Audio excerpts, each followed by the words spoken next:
L'aventure est au bout de la pagaie. Les 18 concurrents de la course Rame-Guyane en sont persuadés. En octobre, ils vont traverser l'Atlantique, du Sénégal à la Guyane, dans des conditions extrêmes.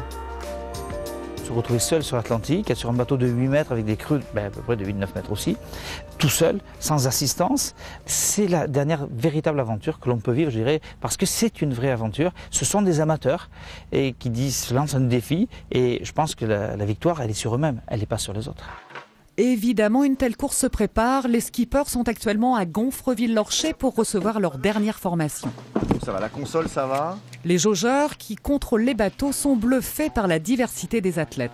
Il y a des gens qui n'ont jamais été en mer, il y a des gens qui n'ont jamais passé une nuit en mer. Au stage de survie, le stage de sécurité, c'est le premier jour qu'ils passent une nuit en mer, donc c'est assez surprenant. Mais c'est des gens qui ont envie de voir autre chose et qui ont envie de vivre autre chose, parce que c'est une vraie aventure intérieure. Les bateaux sont identiques, c'est donc le marin qui fait la différence. Et pas de doute, le cru 2014 est pressé d'en découdre. J'y vais pour le podium, ça c'est sûr. Donc au niveau rame, on va tourner autour de 14 à 15 heures par jour, à peu près, j'en dis pas plus. Je m'imagine au milieu de l'Atlantique, mais j'aurais hâte en fait de vous en parler après. J'ai qu'une envie, c'est de vous en parler après, d'être arrivé au bout et de pouvoir vous dire comment c'était au milieu de l'Atlantique. Les concurrents pourront se mesurer samedi prochain au Havre lors du prologue organisé dans le bassin Paul Vatine.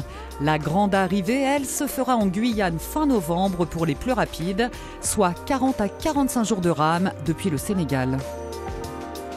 Voilà, c'est tout pour ce soir. Cette édition et toutes les autres sont disponibles sur Internet, sur notre site haute-normandie.france3.fr et sur les réseaux sociaux. Passez une très bonne soirée. On se retrouve demain.